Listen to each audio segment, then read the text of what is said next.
बिस्मिल्लाहिर्रहमानिर्रहीम। अस्सलामु अलैकुम वरहमतुल्लाहि वबरकातुहू। मेरा नाम उमैर अब्दुल्ला है और आप देख रहे हैं मेरा यूट्यूब चैनल अंसार एकेडमी।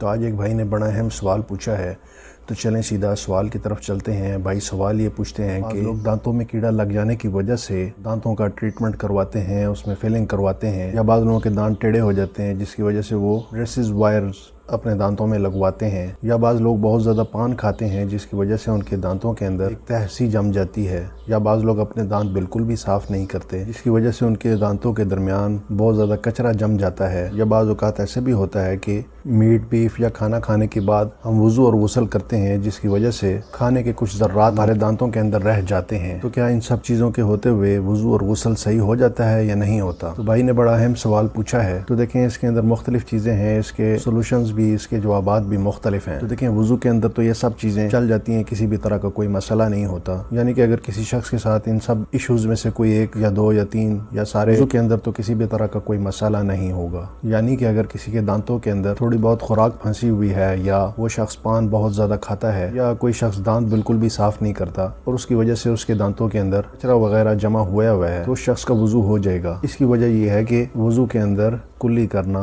ये सुन्नत है। अलबत्ता बेहतर यही है कि वज़ू के दौरान इन सब चीज़ों को अपने मुंह से निकाला जाए, यानी कि दांतों की सफाई की जाए और सही तरीके से कुल्ली की जाए ताकि सुन्नत अदा हो सके। इसी तरह अगर किसी शख्स ने आर्टिफिशियल दांत लगाए हुए हैं, तो उनको भी निकाले बगैर अगर कोई शख्स वज़ू करेगा तो उसका वज़ू हो जाएगा। अलबत्ता बेहतर यही है कि वो शख्स उन दांतों को निकाल कर अच्छे तरीके से कुल्ली कर ले। लेकिन गुस्ल के अंदर हमें एक चीज़ का ज़रूर ख्याल रखना है कि अगर कोई खुराक वगैरह दांतों में फंसी हुई है और उसका साइज़ एक चने से ज़्यादा है, तो फिर उस खुराक को निकाल कर साफ़ करके कुल्ली करना गुस्ल के अंदर ये ज़रूरी है। इसकी वजह यह है कि गुस्ल के अंदर कुल्ली करना ये फ़र्ज़ है, और अगर उस दांतों में फंसी हुई खुराक का साइज चने से कम है और उसी के मौजूद रहते हुए उसने कुल्ली कर ली, तो गुस्ल का जो कुल्ली वाला फर्ज है वो पूरा अदा हो जाएगा। लेकिन बेहतर फिर भी यही है कि गुस्ल के दौरान भी अगर हमारे दांतों के अंदर खुराक में से कोई चीज़ हमारे दांतों के अंदर फंसी हुई है तो उसको निकाल लिया जाए। अब बाज़ लोग अपने दांतों के अंदर फिलिंग करवाते हैं, या दांतों के टेढ़े हो जाने की वजह से ब्रेसेस वायर ट्रीटमेंट करवाते हैं। तो ऐसे लोगों के लिए उन वायर्स का निकालना और वो जो फिलिंग की गई है उन दांतों का निकालना ये ज़रूरी नहीं है। इन दोनों चीज़ों के निकाले बगैर उस शख्स का गुस्ल हो जाएगा। इसी तरह अगर कोई शख्स सख्त चीज़ चुबाए और वो चीज़ उसके दांतों के अंदर